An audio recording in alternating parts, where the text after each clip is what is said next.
Hello friends, and I welcome all of you again to this last lecture, the conclusive lecture of this course, which is titled as Introduction to Indian Writing in English.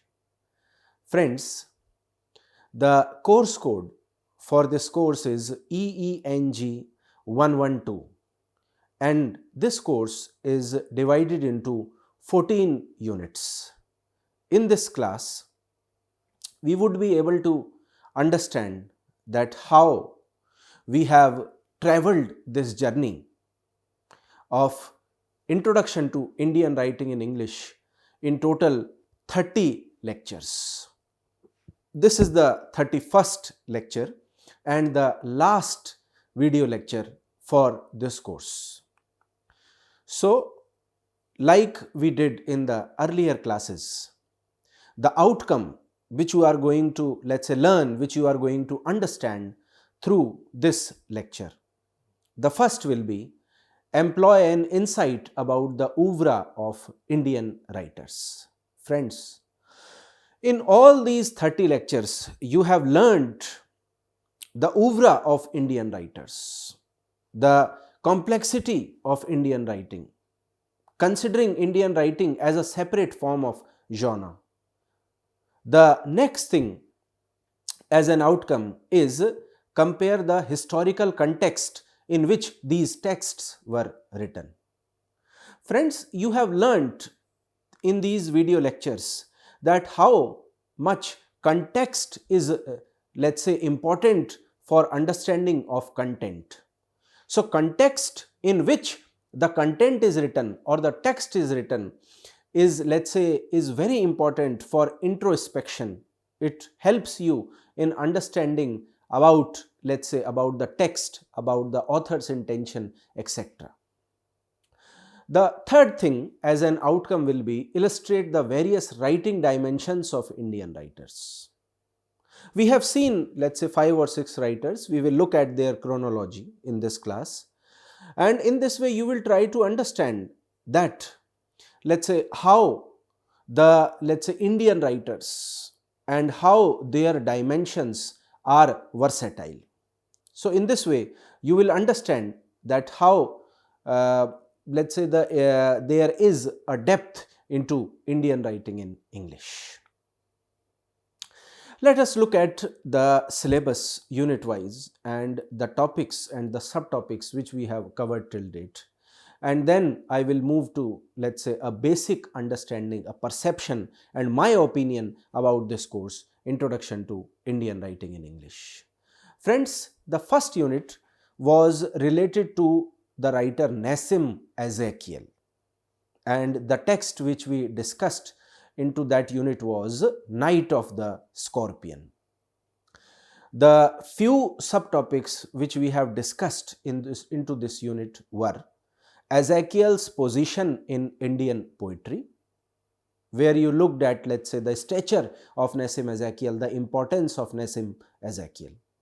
After that, we discussed in these classes Ezekiel's contribution to post-colonial writing. Post-colonial is a form of genre which is directly related to Indian writing in English, and we learnt in this course that how Nasim Ezekiel as a post-colonial writer establishes his writing style. Thereafter, we learnt about major thematic concerns in this poetry, Night of the Scorpion. And at the end of Unit 1, we discussed about rural versus urban India, or rural images which Nasim Ezekiel has portrayed, and then comparing to those the urban images which Nasim Ezekiel has portrayed into his poetry. After that, we started Unit 2. Unit 2 consists a poem Goodbye Party for Miss Pushpa T.S. by the same writer, Nasim Ezekiel. But in this poem, we got a very different kind of image, a very different kind of style of writing Nasim Ezekiel has. Initially in this Unit 2, we discussed about poetic craftsmanship, the excellence the command over English language by Nasim Ezekiel. After that, we look at the symbolism and imagery, different kind of symbols, different kind of images used by Nasim Ezekiel in his poetry Goodbye Party. And at the end, we looked at the major thematic concerns or the different themes which are covered by Nasim Ezekiel in this poem Goodbye Party. Moving further, after completion of Unit 1 and 2, we started discussion on Unit 3. Unit 3 consisted a novel, a seminal text, a very popular text by author R.K. Narayan from southern part of India. And the text which we discussed was Swami and Friends. So, in this, let's say, unit, we discussed only one aspect of this text, that is Narayan as one of the leading figures of Indian literature in English. So, we were trying to establish R.K. Narayan's, let's say, stature as completely independent from all other writers who write in English language and who belong to India. After, let's say, completion of Unit 3, we were on the same text, Swami and Friends by R.K. Narayan, but we looked at a different, let's say, dimension through a subtopic, the friction of British colonial India. So, we looked at this topic, the friction of British colonial India, and this, in, let's say, this topic, friends, is close to my heart and to your heart also, because all of us want to know that what kind of India was there in the British colonial era and how that British colonial time has impacted the Indian minds. After completion of Unit 4, we move to Unit 5, and Unit 5 dealing with the same text Swami and Friends by R.K. Narayan, but few different, let's say, subtopics. We initially talked about irony and humor of childhood. Friends, this is a text, Swami and Friends, which is not only, let's say, important for children, but also for adult people. And there is a very different pinch of irony, a very different pinch of humor, which is related to the childhood and is discussed by R.K. Narayan in detail. He minutely observes and he thinks it's just like a 10-year or 12-year-old kid, while he, let's say, creates the images and symbolism in this text, Swami and Friends. After that, we looked at the topic, the evolution of self, because all of us know that in all the fictional works, the hero, the protagonist, evolves his or her personality. There are various adverse circumstances in which hero, let's say, finds himself. And in these circumstances, the hero, let's say, this simple man, this simple character evolves as a protagonist of the text. So, in this way, we were trying to understand that how Swami and other characters evolved their self in this text, in this novel Swami and Friends. The last topic which we discussed in Unit 5 was the portraiture of adolescence, a very important topic. R.K. Narayan has portrayed the kids as they behave, and this is very surprising because R.K. Narayan himself was an aged person when he wrote this text. How can an aged person of 35, 40 years or 50 years can start thinking like a child? And when he portrays the, let's say, character of Swami and his friends and their activities in the school, we feel surprised, we feel mesmerized from the way R.K. Narayan has, let's say, classified the data and channelized it in the form of a novel. After completion of this text, Swami and Friends, we move to Unit 6 with a new text, Train to Pakistan by Kushwan Singh. Now, friends, this text, Train to Pakistan by Kushwan Singh, it was, let's say, having a kind of pathos, a kind of misery, a kind of pathetic condition of Indian people at the time of partition. We looked at one subtopic in Unit 6, that was the trauma of partition as faced by the Indian subcontinent. So, in this, let's say, in this unit 6, we looked at the depth of that trauma, the depth of, let's say, that partition which pinched the life of every Indian. That kind of, let's say, problems which faced by Indian subcontinent and all the common people, they are unable to, let's say, compile in a text, but Kushwan Singh was able to do it with his excellence of writing. After Unit 6, we started Unit 7 with different subtopics from the same text, Train to Pakistan by Kushwan Singh. We talked about the intermingling of history and literature, because friends, this is a historical fiction, this is a historical narrative. The partition was a historical incident, and how Kushwan Singh has created that historical incident in the form of fictional writing, in the form of literature, that is something which is, let's say, an excellent work by him. So, we looked at, let's say, the specific elements of historical fiction in this part of Unit 7. We also discussed in Unit 7 about the third person narrative. How, let's say, Kushwan Singh as a third person narrative narrates this complete incident of partition. An omniscient narrator who observes and feels all the things which the characters are feeling in different situations. So friends, when we were discussing about all these, let's say, all these subtopics related to Train to Pakistan, we were trying to introspect in our own mind that what we thought earlier about the condition of partition and what Kushwan Singh thinks about the condition of partition. A better insight was achieved in, let's say, through this text.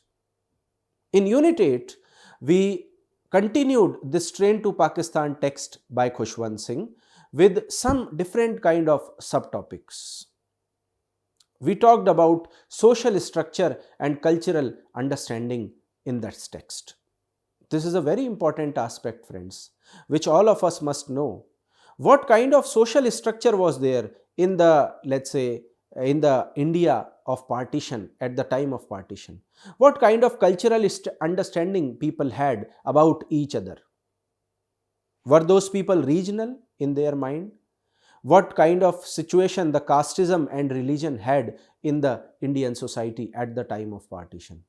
All these things were discussed in detail in this subtopic. In the same unit, Unit 8, we talked about the character analysis, the different characters, how they are trying to evolve themselves in this unit, Train to Pakistan. After that, we move to Unit 9. Unit 9 talks about a new novel, a new text, that was Untouchable, Achut by Mulk Raj Anand. Here, we found a very different kind of picture of India. We were shocked to see that how the common people were exploitative towards these untouchable caste, untouchable communities. And for, let's say, when we read this text, we find that all the communities in India were participant in that hideous crime of untouchability. We talked about the plot and the characterization in this unit, Unit 9 of this text, Untouchable. What was the story? How the story is, let's say, strategized, and how the different characters and their character portraits are created by Mulk Raj Anand. How Mulk Raj Anand established this text, Untouchable, as a seminal text of the pre-independence India. After that, we moved to Unit 10, where we talked about two subtopics of the same text, Untouchable. one was themes and the other one was narrative techniques. So in these, let's say, in these subtopics we saw that what are the different dimensions of this text, what are the thematic concerns of the writer, what are the different aspects of Indian society which writer want to highlight through this text Untouchable. And at the end we saw that what kind of narrative technique is used by writer to portray all these themes. So friends, narrative techniques is just like let's say the process of this journey. It is just like the research methodology which we apply while creating a PhD thesis.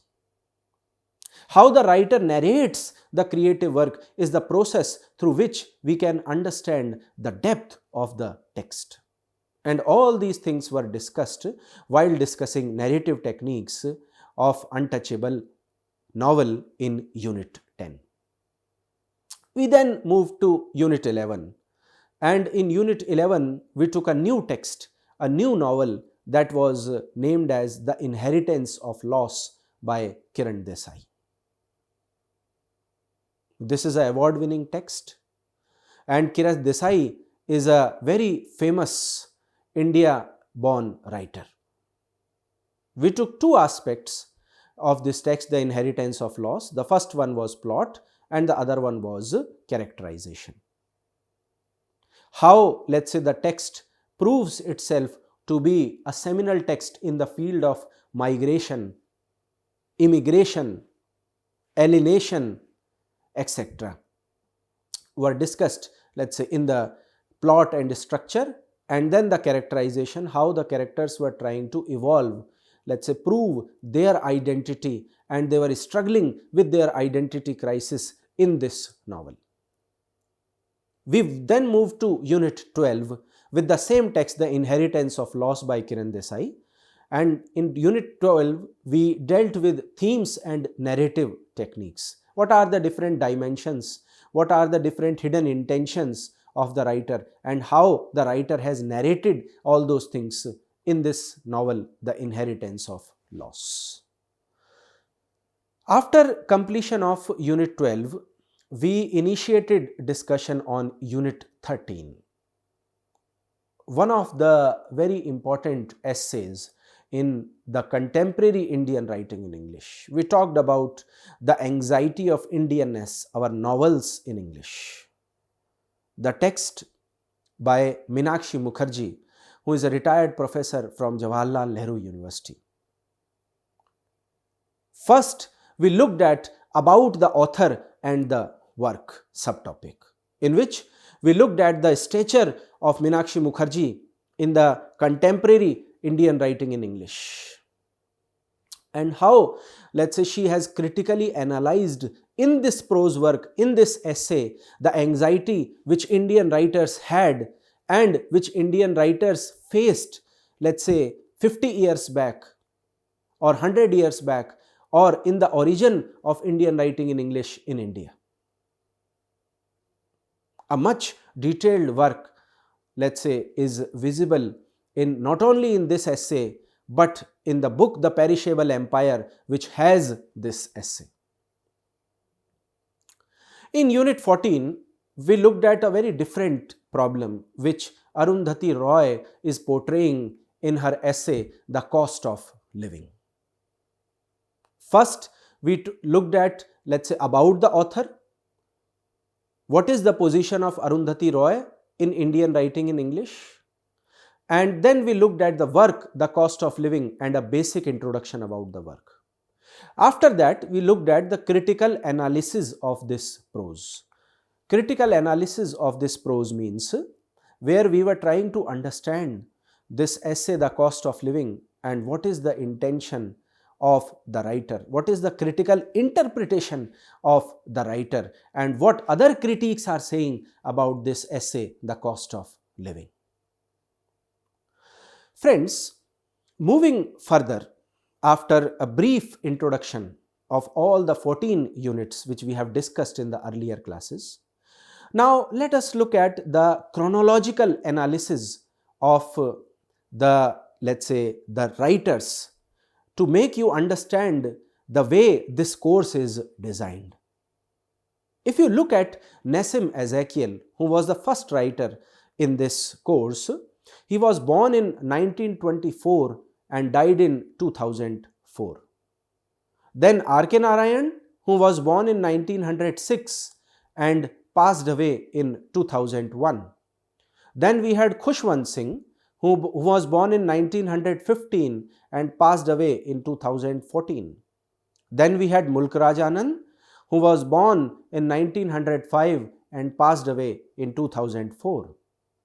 We had then Kiran Desai, who is just 49 or 50 years old now. She was born in 1971 and still, let's say, enriching Indian writing in English with her new ways of writing, new styles of writing.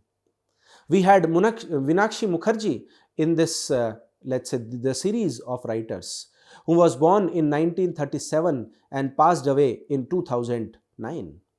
And after that, one of the youngest writers of Indian writing in English, we had Arundhati Roy, who was born in 1961 and still writing and still working as an activist.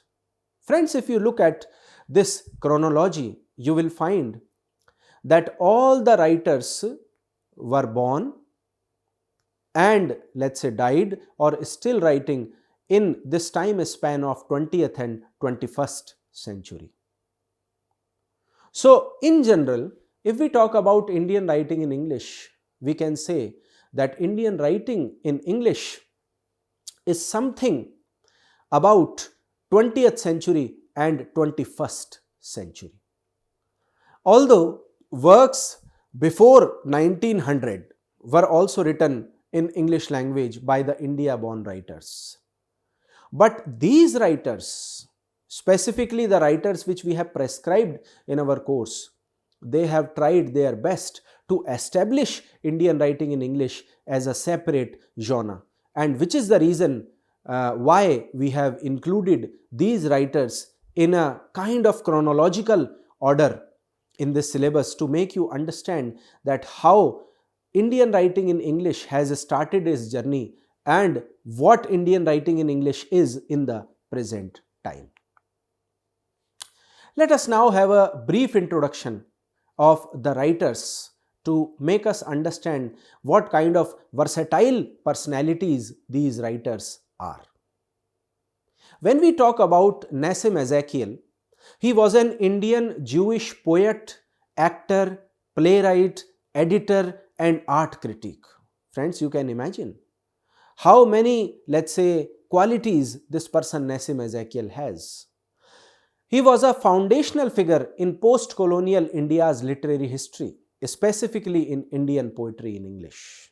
We can see, friends, that Nasim Ezekiel created a post-colonial identity of Indian writing in English through his poems.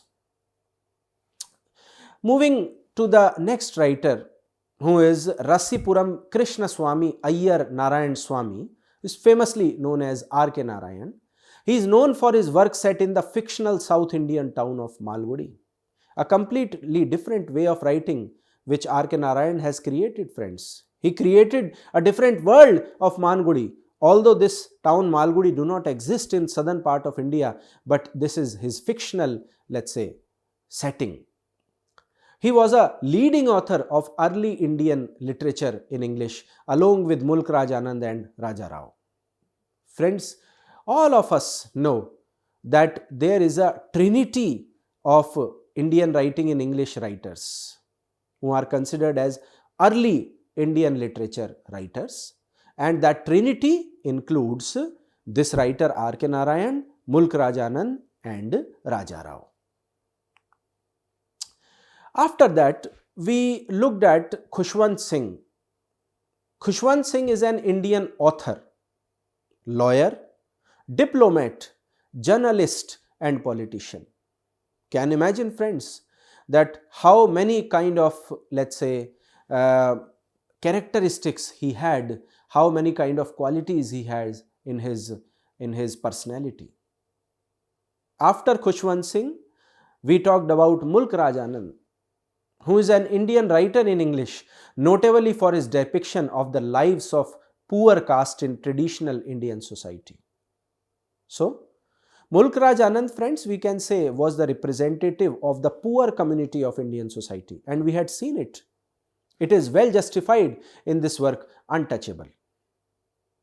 He is one of the pioneers of Indo-Anglican fiction. Now friends, what is this term Indo-Anglican fiction? We will talk about this term in detail in the coming slides. This is a very important term, Indo-Anglican fiction. After that, friends, we had the writer Kiran Desai, who won the 2006 Man Booker Prize and the National Book Critics Circle Fiction Award. Friends, he won it for this book, which is prescribed in our syllabus, The Inheritance of Loss. In January 2015, the Economic Times listed her as one of the 20 most influential global Indian women. So we can see, friends, that Kiran Desai is an international celebrity and she has won award for global Indian women, most influential global Indian women. It means people had impact of her opinion and her writing. We had after that Meenakshi Mukherjee, who was a literature. Now what is this term literature? You might feel it a different kind of term. Literature is a person who is interested in and knowledgeable about literature. So we can say that although Meenakshi Mukherjee was not, let's say, a creative writer, writing fiction, novel, short story, poem, etc., but she was a person who was knowledgeable about literature. She was interested in literature. She was a professor of literature. So in this way, we can call her as a literature. And as all of you know, that she is a Sahitya Akademi Award winner writer. After that, we talked about Susanna Arundhati Roy, who won the Man Booker Prize for Fiction in 1997. For which book, friends? All of you know, The God of Small Things. So she is also an award-winning writer. She is also a political activist involved in human rights and environmental causes. So friends, we can understand that Arundhati Roy is not one of those who sit on their comfortable armchair and write and publish. But she is a person who works at the ground level. She is a political activist. She has involved throughout her life herself in human rights, let's say, talking for the human rights, raising a voice, giving a voice to the human rights groups and the environmental causes. Now, friends, let us talk about this concept of Anglo-Indian and Indo-Anglian. People sometimes get confused. What is Anglo-Indian? What is Indo-Anglian? Are these concepts same? Are these concepts related to Indian writing in English? So let us look at these concepts now.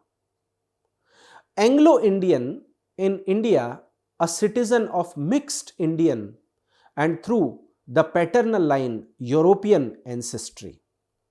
From roughly the 18th to the early 20th, the term referred specifically to British people working in India.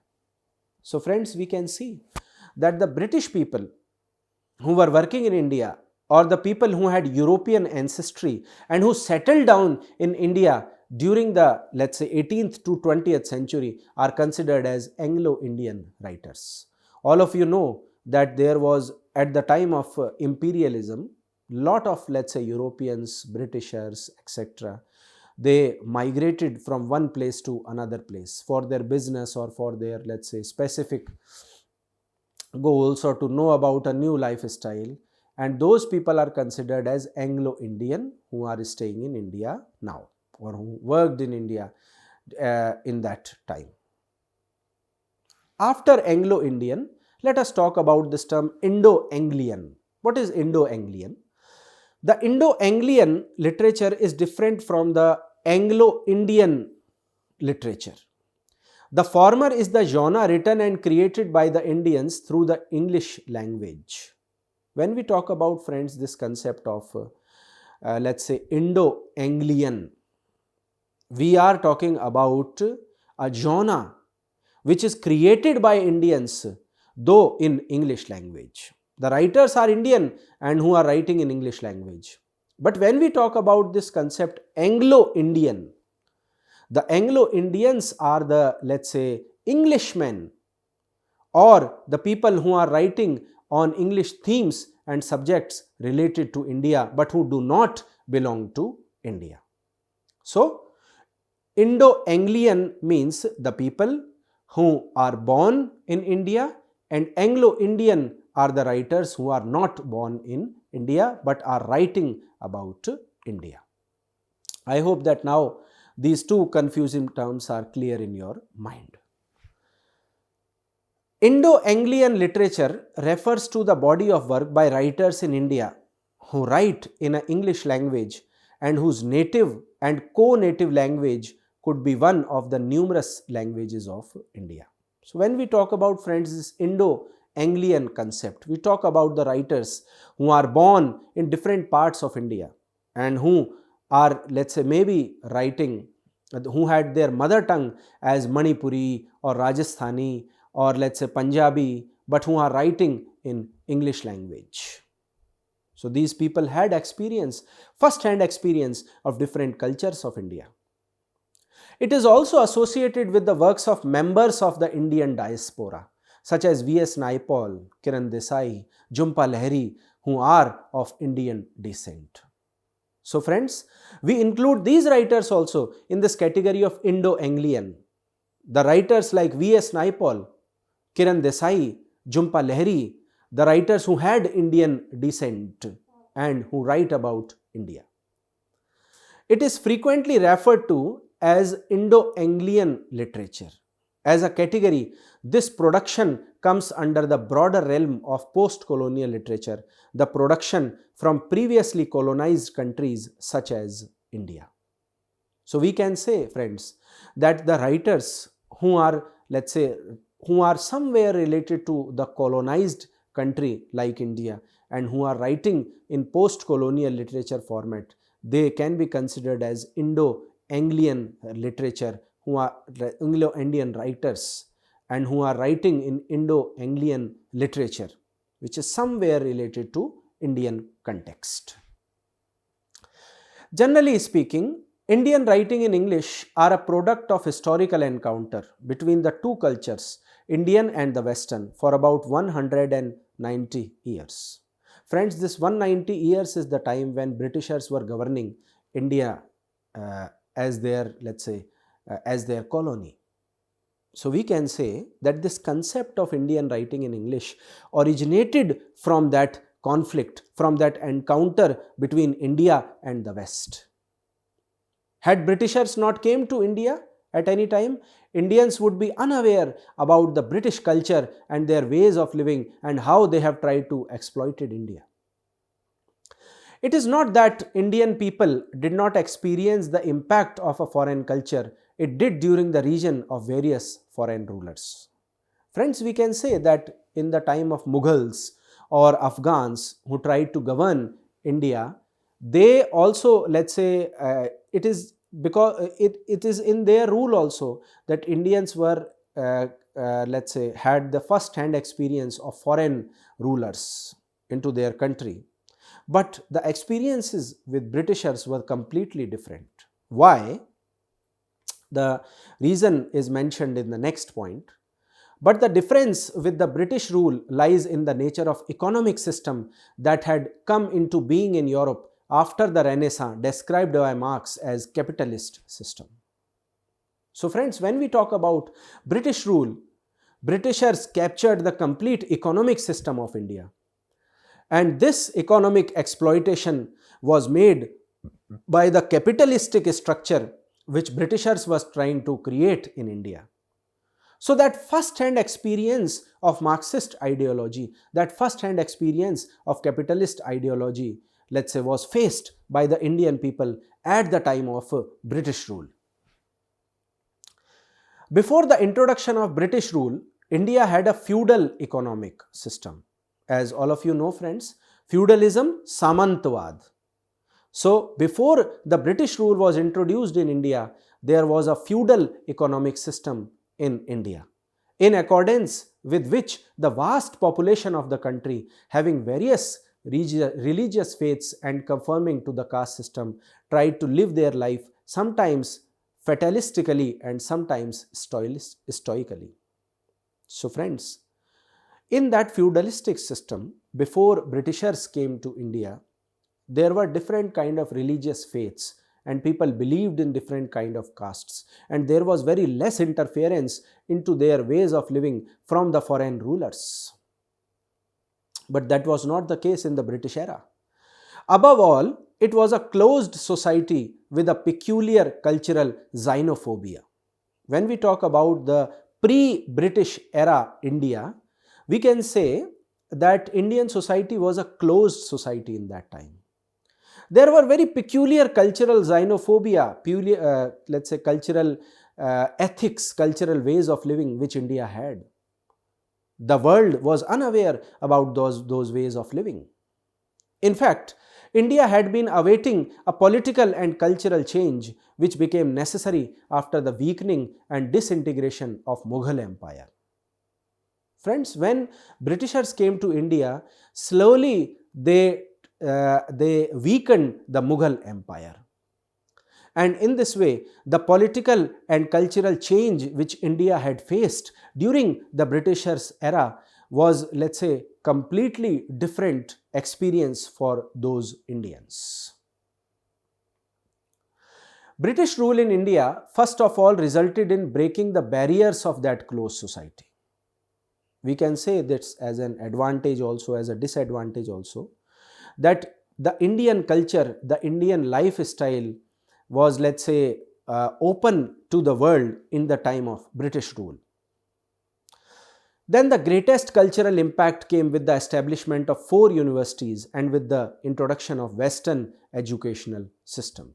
But then friends, Britishers introduced 4 universities in India because they wanted to make India, let's say, know about the Western educational system, Western style of teaching. Till then, India was working with its own course of, let's say, educational system. The English language provided the natives with a way to the Western literature and to the Western culture, of course.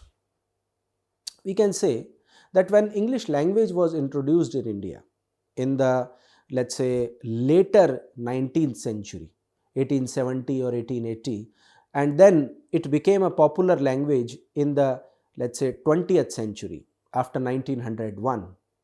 It was the time when the Western literature and Western culture, let's say, became popular into Indian style of living. English education created a class of native bourgeois, the majority of which turned to their mother tongue while giving birth to a native literature applying the Western aesthetic norms. Friends, earlier we had our own aesthetic norms, our own aesthetic lifestyle, our own way of living. But when English language was introduced in India, a complete different kind of bourgeois system was, let's say, emerged into India. And our mother tongue, which was primary for us, became secondary, and English language as the primary language of India. But the few among them thought it appropriate to give expression to their feelings and experiences in English. So the writers who started writing in English language, who belonged to India, but they wanted to express their feelings and experiences in English language only. Thus, the peculiar body of Indo-Anglican literature was created, while its contents were to Indian, its medium of expression was to be English. Friends, we had seen it, that this concept of Indo-Anglican literature emerged in that time when English was introduced in India. The medium of expression for these writers was English language, but these writers used to think in Indian languages, maybe Hindi or Punjabi or any other language, because their native languages were different, but they were trying to become proficient in English language. When one thinks of Indian English literature, one cannot but think of the complexity and difficulty in choosing the name of it.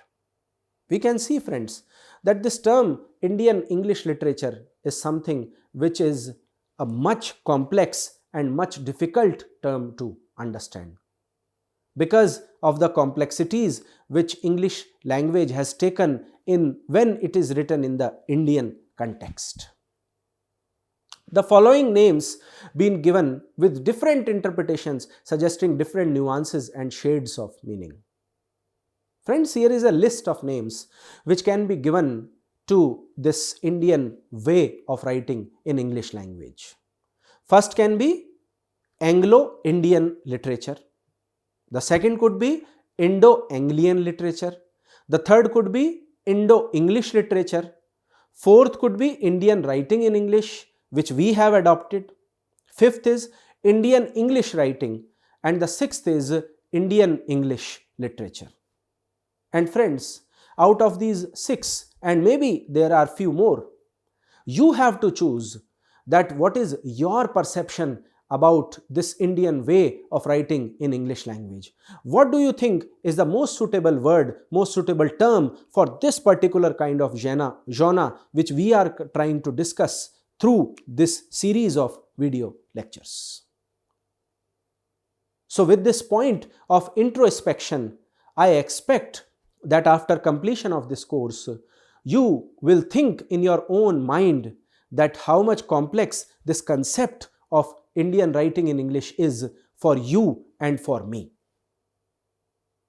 That is all for today, and this course is ended with this note. Thank you for listening.